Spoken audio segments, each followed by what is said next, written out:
Here we go, here we go, here we go, here we go. This is it. This is Top Flight Time Machine. I am Andy Hot Body Dawson. Bow, bow, bow. I'm Sam Nifty Delaney. So what?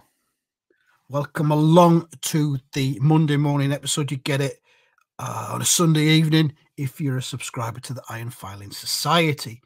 You can also watch this one in vision on our YouTube channel, where we are videoing ourselves doing it. That sounded wrong.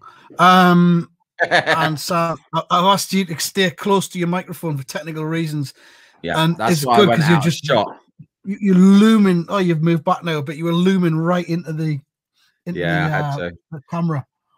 Okay. Oh, it's like a Beastie Boys video, isn't it? With a fisheye lens or something. Yeah. Go on, throw some shapes. Hype Williams. Hype Williams. Yeah.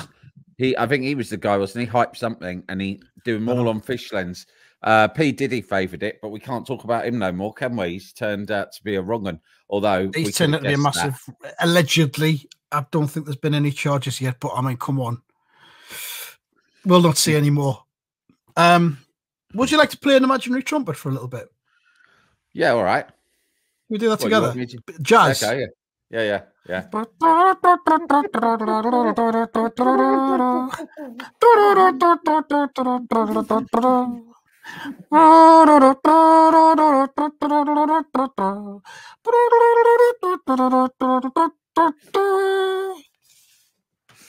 Were you joining in there, or were you doing that muted? You were doing the sound well, so I just thought I'd pretend that I was playing the same tune as you. We do it again next time. You can maybe play like percussion or something. I didn't want to. Yeah, exactly. I didn't want to clash. If there was two different trumpets going on at once, it could have been awful. Yeah, I'll do another instrument. That's jazz, though, isn't it? That's how it works. Double bass. Oh, good. Give us a bit of that, yeah. Spin it round.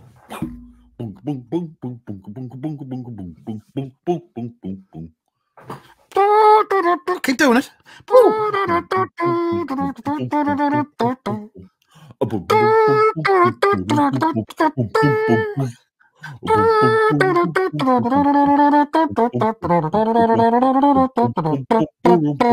That's enough. Very good. Put that as a single. Musical episode. What's happening? Anything? I got a new watch, a new Casio. As regular listeners know, for many years I've been rocking the gold Casio, which to my mind is the best timepiece available to man. But recently I've just been thinking about the classic black one that you had when you were a kid, because I didn't have a gold one when I was a kid. It was too high class. So, and I thought, I like these. They're sweat resistant when I'm out running or in the gym. Right. And there's something really classic about them. I just felt nostalgia. And I looked on Amazon. It's only 15 quid, mate. These watches will last. Good. It will last for fucking ever, right? Forever. It's got all the things you'd hope. Like, it's got date, time. It's got timer, stopwatch. It's got a little light for if you need to look at it in the night. Oh, what time is it? I'll just use my little light on my watch. That's beautiful, yeah. And the other good thing about it is that it doesn't make you look like a fucking cunt with a micro penis like those big expensive silvery watches that dickheads wear.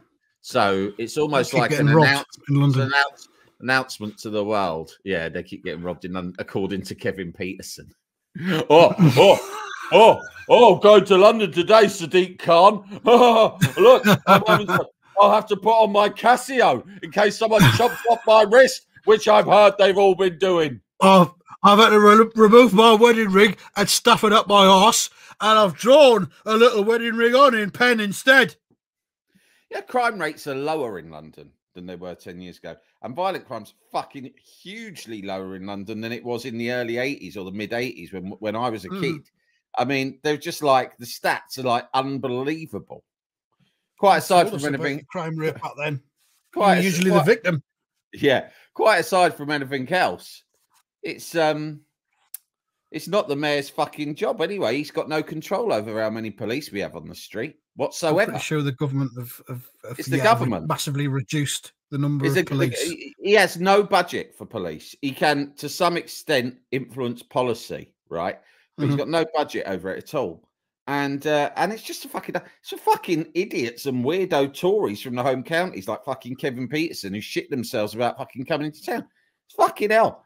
Listen, fucking chill out. It's fine in London. No one's gonna fucking rob you unless you're a fucking knob about it, which would be the same anywhere. You've got a lot better chance. From? Is he from Australia or is he from South Africa? South Africa. Fucking bit rich coming the crime rate there? Yeah. Oh, can you wear your fucking watch down the street in Johannesburg, but not in fucking Westminster? I doubt it. And Westminster is actually the highest crime rate of all the boroughs in London. It's not some place that you might think in an impoverished part of South London or East London. It's Westminster. Why is that then? Because it's the highest footfall. You know, it's a proportional thing. So there's more people there. There's a lot of tourists there. Science Museum. Yes, and of course, the Science Museum I think is in Kensington and Chelsea, but I think that might come second. Oh, of course it is. But you get off of South Kensington to go there, don't you? If we were a satire show, we'd go. I'll tell you why the crime rate's highest in Westminster, because the bloody House of Parliament's full of criminals. Am I right? Next week on Radio 4, 2 cunts in a teapot. Oh, I was going to look for a little bit of a applause sound effect there, but I think the moment's gone. And then, the moment is gone. And then people sitting at home fucking listening to it are just laughing at home in their fucking Cotswold kitchens, going, "Oh, delicious, delicious! Oh, so naughty, but actually true." What's this? Yeah, so, there you go. Anyway, fucking hell, for shitting yourself. There's more violent crime in fucking Manchester. Not that I'm fucking pointing fingers at Manchester either. Everyone wants to stop fucking shitting themselves a bit. But frankly, I mean, I love Manchester, but I'll say this: I love Manchester, one of my favourite cities. But you're never more than 20 feet away from a fucking wrong'un. I'm sorry. London's a huge fucking city, and it's like, I mean, if you walk down the street in certain parts of London with a big fucking 50 grand watch, or even a gold Casio on your wrist, then you might get yourself into a fucking hotspot. But frankly, that could be the case anywhere. Just like maybe don't go around with a fucking silly watch on. The snooker players wear them. The snooker players wear them big watches while they're playing. While they're playing, I always look at that and I think, how can that enhance your game? Surely, I mean, they'll have sponsorship deals. I reckon they'll have been given the watches by Timex, Rolex, FedEx, whoever it is that does all the watches. But surely, if it's on your left hand and you're putting that hand down on the table to cue on, that's got to affect your balance almost, your center of gravity. Don't know. Absolutely weird. And that's. But, I mean, what about in the bedroom as well? I mean, you know, I'd assume. I don't know. Andy, let me ask you something personal. You don't have to answer. Are you a daily watch wearer? No, I haven't worn a watch for years. Not since I got a smartphone. I've not worn a watch. In the days you wore a watch, would you remove your watch before making love? It depends on the circumstances. You don't have to answer. It depends on if it was a pre-planned calendar-based lovemaking session. Like twice a month kind of thing on the allotted day. If it was booked in, then I'd probably remove the watch in the same way I would remove each item of clothing individually, socks, sock garters, everything. If it was an emergency lovemaking session, which rarely happens, watch would stay on. You don't want to piss about, do you? But I would only ever use my right hand. I'm not gonna go into that. No. I mean, I could with a Casio. Say if I find myself in an emergency lovemaking situation. Well, the odds aren't stacked in its favour, but that's why they call it an emergency. You don't know, but it's quite lightweight. So it's lightweight. I could leave it on; it wouldn't be a problem. Big fucking. You could time yourself. Yeah. Hold on a minute. I don't know if I mentioned this, darling, but my new Casio does have a stopwatch function, and also, as we always make love in the dark, on my own insistence, because I am a nervous lovemaker. Yeah. I will just use the little light function on the watch to just check that I've started the stopwatch. Right, that's it. We are off. Let's go. And you can go back to that at some point and use the light again just to see how you're doing personal best wise. See if you've got anything you need to aim for. Oh, I've broken 40 seconds. Not so much of a 2-pump pirate now, am I? A 4-pump pirate, I think you'll find, madam. That's roughly 1 pump every 10 seconds. Well, such is the way of the nervous lovemaker. Thank you for joining me in this wonderful experience. It was sensational. Yeah. So I'm pleased with the watch. It arrived this morning. I bought it yesterday. And I don't know if you have ever been surprised by Amazon on a Sunday. You might order something on Saturday, think, oh, that'll turn up on Monday. Sometimes Sunday afternoon, knock, knock. What's this cunt want? Where's Miss Stoney? Where's the Terminator? Some cunt's knocking around my house on fucking Jehovah's Sunday Witnesses. afternoon. I don't give a shit who it is. They're getting sparked. Open the door. Oh, hello. Yeah, here you go. I brought your Casio for you. Oh, cheers, Posty.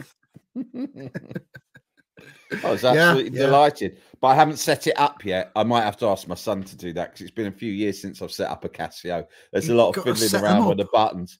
Yeah, you got to get the time. At the moment, it says pre-timed. At the moment, it says it's Saturday the 3rd, and it says it's 5:17. Well, all of that is wrong. So I've got to fiddle with the buttons to get it all right. It's a shame. You think it would come fresh, box ready? There's ready to go. No, it's probably been shipped from Japan, isn't it? I mean, they don't know when it's eventually going to end up in someone's hands. Oh, yeah, they should do. They should do. It's not like this one. Oh, we receive order from. That's the sound of one of them big drums being hit. We have received order from man in Barnes, London. One order for one Casio classic water-resistant watch with stop clock and light function. Quick. For nervous lovemaker. Sounds like another British nervous lovemaker. Those British, they're so uptight. Anyway, go and fetch me a watch and we shall ready it for Greenwich Mean Time. It's not like that, mate. No, doesn't work like that. Fucking factory. They're knocking out these fucking watches like nobody's business, and then they ship them off, and they haven't got a fucking clue where they're going to land or what day it'll be when it gets there. So it's potluck. But I will. Oh yeah, it's a fun thing for me to do this evening after the pod, isn't it? Yeah, it'll kill a couple of minutes, I guess. Yeah, family time you could do. Yeah, I'm looking forward to it. I'm looking at this video thing we're doing, and you've got incredible lighting. You look tanned and glorious. Yeah, and I've got a desk lamp. I've got a desk lamp. Or is it? That I've set up. Do you want to see it? There we go. I've lit myself a little bit better. To the desk. Oh wow! Oh, we need to get. You know, we need to get them ring lights. What the influencers all have. That's what we need. This one comes at the side. If I had a ring light, that would sit probably up here. And it's nice. In the background. In the background, I've got a Sainsbury's carrier bag, which you might be able to see, which is full of socks and underpants that have been washed and dried, and then need to be transported to my son's room because there's. Oh, they're his. In case anyone's wondering what that is, just a bag full of pants and socks. Just a bag full of knickers. To a boy. Yeah. Nothing weird about that. And you can see my Gary Anderson Championship dartboard there as well. There it is. How's the darts career going? I'm enjoying it, but I got to be honest, my son beats me pretty much every time we play. The problem is, I will get down to I'm an experienced player, but I get down to 501 usually quick. I get down to 0 quicker than him, but I can't finish. I can't finish, mate. I cannot fucking finish. And he catches me up, and then he finishes first time. Well, they say there's a phrase in darts: trebles for show, doubles for door. If you can't hit your doubles, you're never going to win. Yeah, man. I don't know what I was looking at YouTube tutorials the other day, thinking, what am I doing wrong here? But I don't know. I suppose it's just practice, isn't it? I think it's just practice, muscle memory. Yeah. Yeah. We've had an email from friend of the show and leading football commentator Nigel Adderley. Oh yeah. I came across Super Teams on YouTube, which I didn't remember watching. And it's a spin-off from Superstars. And he says, obviously, Superstars was massive, but the team events offer Jeff Capes, subject of interest, against Everton goalkeeper George Wood in sprint cycling before Capes does some table tennis in a sports centre in Eastleigh. This is what Gladiator should have been. And I'm keen to explore that, to be quite honest. Oh, it's only a 32-second clip. That's a shame. No, that's no good. We want the whole thing. I really enjoyed BBCR. Oh, maybe it is. I'm looking at a 32-second advert. I apologise. God, I'm having a fucking nightmare here. Super Teams, there's the whole thing. 51 minutes, 46 seconds of it. Wow. So you've got Superstars, but they're on teams. Maybe shooting, table tennis, swimming. Fucking hell, 1979. Could be diveable. Sounds very diveable. I might watch that tomorrow. There we go. I enjoyed watching the BBC archive. Oh man, I've lost your volume now. Can't hear you. Jalapeño. And we're back after a minor technical issue. Whoo! Yeah, where were we? I don't know. Super Teams. Thanks for that, Nigel. Yeah, cheers, Nigel. Yeah, I saw tweeted by BBC Archive a brilliant clip of a bit of Noelplay yesterday. Yes. I don't know if you saw it with the Gurners. I didn't get a chance to watch it yet, but really strong bit of Noelplay. But really, more than Noel himself, who is just on classic Noel form, it's the Gurning that really, you know, my kids hadn't seen Gurning. And I said, look at this. Have you ever seen a Gurner? And they were like, no. And I showed it to them, and they were horrified.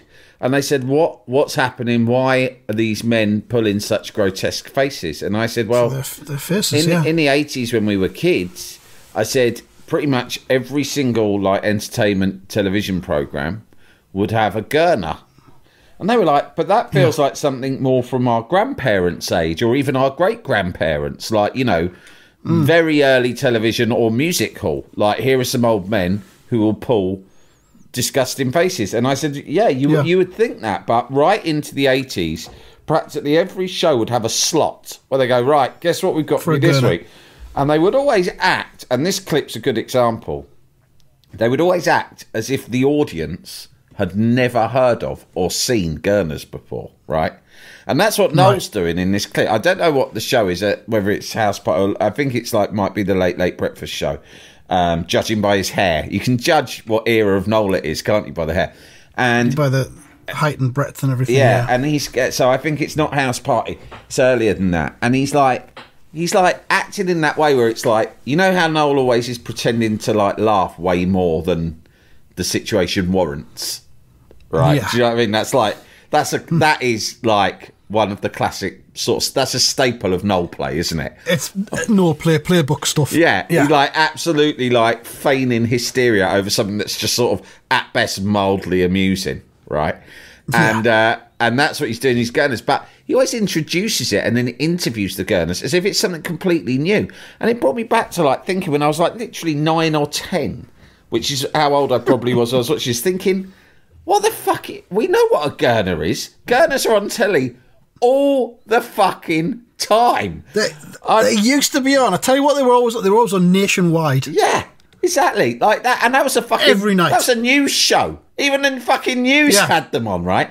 And so, fine. Look, I had no problem with Gurners being on. Usually, if a Gurner came on, I wouldn't be like, "Whoa, fucking Gurners!" But my reaction to a Gurner coming on would usually be, "Oh, good, we're going to get to see a Gurner." Mm-hmm. And you'd never get bored of it, no, would you? I wouldn't be. You never get bored of a Gurner. I wouldn't be gutted. Do you know what I mean? But I wouldn't be like, fucking hell, this is amazing. Do you know what I mean? I'd be like, yeah, good. It's the Gurner again. Gurner, it's a solid staple, television staple. Yeah. And they have that probably the most interesting part about the Gurners is the strange sort of tyre-like thing that they put around their neck when they... I think is that not a black pudding? Yeah, what? I think that's... What, do you have any idea of what that is or why they have to wear it when they gurn? I'm gonna Google it. I daren't do anything on my laptop because it will could accidentally blow this episode up again.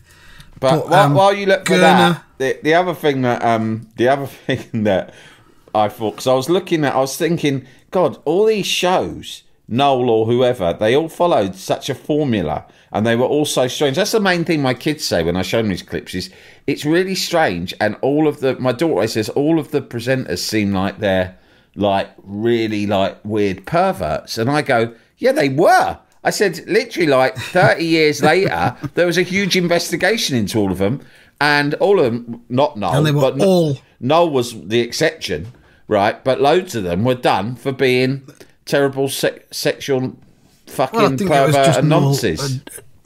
Noel and Hugh Scully are the only ones that evaded capture. Yeah. Well, that or makes maybe it sound like they got away no, with they it, didn't. They didn't do it. They didn't do anything, and they just didn't do it. But I was like, this is just the way it is. But he asked a question to one of them, right, which is just a classic Noel question, or really most hosts of that era. He goes, he's acting like he's never heard or seen gurning before. And he goes, so you're a gurner, are you? And the bloke's gone, yeah. And he's gone, do you need any special qualifications to do this? And I thought exams. I thought that is the classic 80s question, isn't it? Like, you're interviewing someone who's doing something strange and frivolous, and the presenter thinks it's hilarious to ask if there's any special qualifications needed. Like, even on the news, on things like Nationwide or Pebble Mill, there'd be like a voiceover going, but for now, these girders, they'd go something like, there are no special formal qualifications required to be a girder, although it does take hours, perhaps years of practice. And they'd do that whether you were a fucking gurner or a hula hooper or a fucking budgerigar fucking capturer. Do you know what I mean? They'd always make that gag. Oh, you got your missing budgerigar bureau t-shirt on there. I have. I'm thinking it might be time for a Gurner t-shirt that says you never get bored of a Gurner. Yeah. Now, I wonder what making love with a Gurner's like. Oh, wonderful! Fucking hell. Yeah. Well, I was talking to my brother about it because I saw him at the football, and I went, "Oh look." Well, I just came out straight with him. I said to him, "I've been thinking a lot about Gurners today." And he was like, "All right." And what do you think of that? I said, well, he was really into it. He was like, "Yeah, I think about Gurners sometimes too." And I went through all of this with him, and then he went, "Don't you think it would be? He had a great idea." So my brother Tommy went, "Don't you think it'd be really good if they on the news or on a television show they just had a regular Gurner who interviewed people like politicians, and they asked sensible, serious questions." But then as soon as the politicians started answering, they started gurning. Yeah. Right. So they go, so Prime Minister, will there be an election before autumn? And he goes, well, I think the people, while doing it, the presenters go like that. Just increasingly gurning according to the levels of bullshit from the answer you made. No, just gurn. Just gurn. Just because. Gurn for gurn's sake. But also, like, not reference it and see how the politician reacts. And if they do react, act like you don't know what they're talking about. Like, the politician stops and goes, can you stop making... Are you okay? Could you stop making that strange expression? Mm-hmm. It's rather distracting. And you'd go, and the gurner would go, what are you talking about? This is my face. Answer the question. It could work. Stop deflecting. Yeah. I know what you politicians like. Stop deflecting. This is my face. I actually find that a bit upsetting. Answer the question. Yeah. Yeah. I'm here representing the British public. Yeah. As a journalist. So Gurning interviews would be good. In this clip, though, Noel introduces some... He goes, we've got some other Gurners here you've brought along with you, including the reigning British champion Gurner. Fuck. Whose name, get this, is Ron Looney. And Noel is so beside himself with this name, obviously, because it's such a Noel type. Loony is the ultimate Noel word, isn't it? It's a Noel word. Absolute loony. A small patch of urine appears in the crotch of Noel's suit trousers.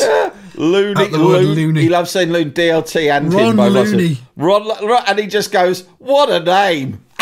He's so excited. That's Python-esque. Yeah.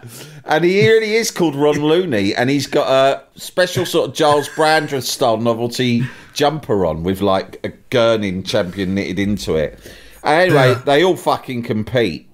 And then he goes, right, we're going to get you all to compete. And there's the original guy who he said, do you need any qualifications? Then there's Ron Looney, right?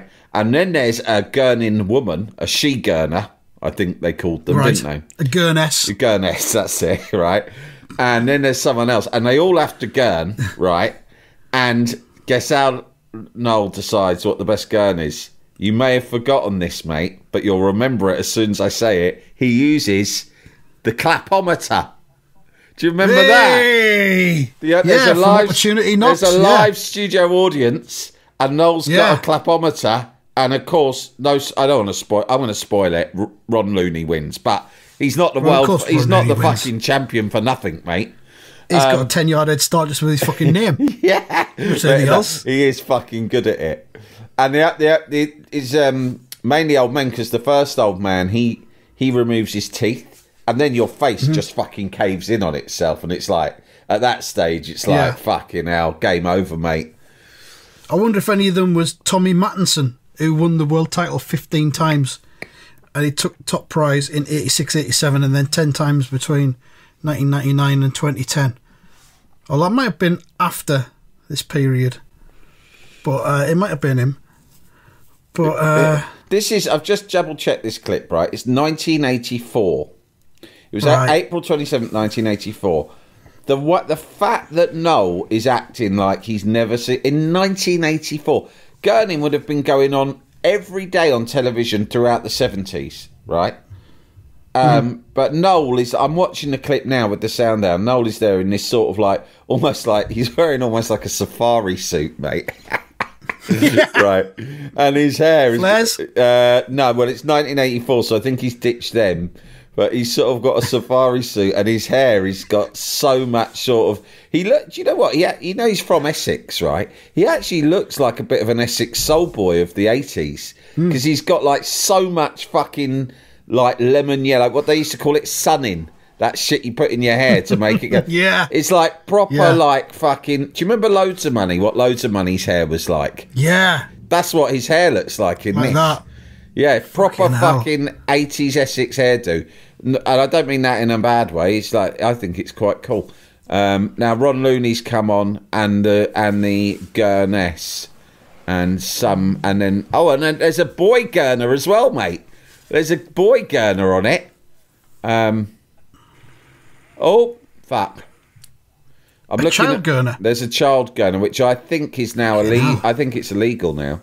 But back in the 80s, under Thatcher's reign... You're going to be 25, I think, now. Yeah, because you can injure yourself. You can fucking injure yourself. Your face isn't properly formed till you're 25. The boy's really good at it. The audience are going fucking ape shit on the fucking clapometer. And the boy's gone cross-eyed as well while he gurns. Oh, and now Noel's turned up with a special Gurning prize, which is a gold sort of plaque of a man's face gurning, and it's being handed to Ron Looney, obviously, who looks fucking delighted. It is a wonderful piece of television. There's a huge amount to unpick, and if you look on my Twitter feed, it's there from Saturday the 27th. I retweeted it. Or just look at BBC Archive. I mean, to be honest, we could devote this whole fucking podcast to just looking at BBC Archive. We could. Every day. They'd block us eventually, I think. Yeah, every day they put out... in fact, BBC, the amount of fucking money they put into dog shit podcasts that no one listens to, right? They'd be better off fucking bugging us and we'll do them a BBC Archive fucking podcast series. Yeah, I'll give them a call. We'll sort it out. Yeah. We'll make it happen. We'll have to stop swearing properly. Yeah. Like, Sarah Green was on the day before. Sarah Green and Michael Wood. Did you see that one? That got sent to us as well at the TFTM account as well. Yeah. They do it. I think they probably just post stuff to just please us. Vast majority of it. I would think so. Yeah, there's so much of it. Speaking of 1984 and telly, I was just going to say the clapometer, I think, was the first example of high technology that I can remember on telly. Yeah. I mean, we're talking about 1975, the idea that... But was it bullshit, Andy? Do you know that those lights think it was bullshit, actually linked to the clapping? I don't believe it. I saw one of those like Channel 5 documentaries about Opportunity Knocks, and I think it was bullshit. Of course it was fucking bullshit. They didn't have that. That technology would be pretty advanced now. But I don't know why, because all it is, it's what you call it, one of them things that measures sound. I forgot the word for it. A sound. You measure the volume of something. Yeah. A sound machine. Yeah, soundometer. Soundometer. It's just one of them. You just connect it to a graphic, and then. But no, it was just some bloke with a graphic just making it go. Yeah, of course it was. Yeah, it's all a fucking stitch up, mate. It's all a fucking... all telly is. Yeah. But what I was going to say, 1984 telly, I've started rewatching Our Wiedersehen Pet because they started showing it again on ITV4. First series, 40th anniversary of it this month. Yeah. Great piece in The Guardian yesterday about it, talking to some of the protagonists of the show. A lot of the cast are brown bread, aren't they? A few of them, yeah. Gary Holton, Pat Roach, a few of them, yeah. Still astonishingly good telly. Yeah. Well, I watched it. Honestly, I've been... I watched it on one of our live tours, lonely, in my Travelodge room every night. I was watching it. Yeah, you encouraged me to watch it, and so I did, and I think I got Watch it, I said. Watch it. Go back to your Travelodge. Andy, can I come out for some Clements after the show? No! No, you've got watching to do. Go back to your Travelodge and watch, and I'll be testing you tomorrow on the train. I'm going to the casino. Yeah, but I enjoyed it. Remember a few nights in the old travel lodge in various provinces around the UK, eating a takeaway curry from the tray and watching Our Wiedersehen Pet. And it's unedited. They haven't like cut it to ribbons. I think it's got one of them warnings at the beginning. This contains attitudes of the time and various swear words, sexual swear words. Sexual swear words. Simon Bates used to say. Oh, so good though. So fucking good. I reckon in the first episode, like, what's his name? Jimmy Nailed, like, jumps out of his wife's window to do a runner with them, doesn't he? I remember that bit when it shows them first escaping off. Yeah. Yeah, it's in the opening titles as well, isn't it? Yeah. And I've just retweeted the link to the interview that we did with Stan here. Oh, great. Yeah, that was really enjoyable, wasn't it? One of our two Humans of Honour celebrity interviews that we've ever done. So yeah, have a listen to that. It's very good. That's about it, I reckon. Predictions. I'm keen to hear the prediction results this week. I'm sure you are. Let's just have a little look. We've got, what was this afternoon's Bournemouth Brighton was 3-0, wasn't it, to Bournemouth? So that means, right, because you predicted, of course, West Ham 2, Liverpool 2. Yeah. Got 6 points for that. Beautiful. I got 6 points as well for predicting Watford 1, Sunderland 0. Fucking hell. So we've both done it on our own teams. Wow. Yeah. So you've got I predicted that as well, didn't I? You did. I mirrored you. 12 points for you this weekend, son. Woo! In your face results, Bot. That puts you on 125. I got 178. Yeah. Which... Did I get 8? Yeah, I got 8. That puts me on 107. Live updating of the predictions here. Results Bot did all right, though. 3, 4, 7. Results Bot got 8 as well. Okay. But you got 12. 12, that's got to be... I think that might be a record haul, you know, since we've been doing it. 12. It's up there. Not many weeks anyone's got a 12. I mean, I don't know whether... What's his name? Spreadsheet Callum might... You know, a real archivist might be able to correct us there. There will be some people out there. But 12 is pretty fucking hardcore. You're now 7 points clear at the top. Lovely stuff. On 125 result spots on 118. So it's looking good. All right, that's it, I reckon. Yeah. Thanks very much for listening. I've enjoyed myself. I'm off to program my watch. Good for you, yeah. Maybe post a picture of it when it's done. Yeah. Yeah. 'Cause I'm off to program my watch. Good for you, yeah. Maybe post a picture of it when it's done. Yeah. Good for you, yeah. Maybe post a picture of it when it's done. Yeah. Maybe post a picture of it when it's done. Yeah. on the Twitter. Thanks so much for listening, and that's that. That's that.